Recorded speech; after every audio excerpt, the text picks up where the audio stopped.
காலை வணக்கம். இது என்ன பார்த்தீங்கன்னா கருநொச்சியோட பூ.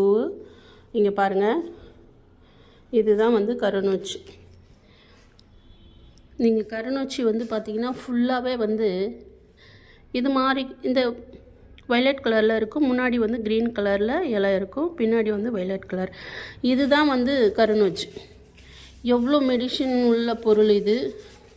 மூலிகை நல்லா பறிக்கிறப்போவே அவ்வளோ செம்ம வாசனைங்க. இது எவ்வளோ மருத்துவ குணம் இதுக்கு இருக்குது. எண்ணெய் காய்ச்சறதுக்கு, பொடி பண்ணுறதுக்கு, குளியல் பொடியில் போடுறதுக்கு எல்லாத்துக்கும் யூஸ் பண்ணிக்கலாம். இது தாங்க கருநொச்சி.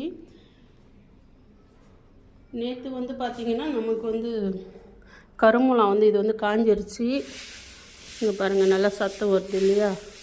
நகல்லையே உணர்த்தினா தான் அந்த பவர் போகாமல் இருக்கும். இதில் வந்து ஒரு நீர் சத்து வந்து இதுக்குள்ளேயே இருக்கும். நல்லா க்ரீனஸாக இருக்கும். அவரியும் கருமூலாவும் வந்து ஒரு இதோட எஃபெக்ட்டு தான் இது. இது வந்து பார்த்திங்கன்னா அரப்பு, குளியல் பொடிக்கு, ஷாம்புக்கு யூஸ் பண்ணிக்கலாம். அரப்பு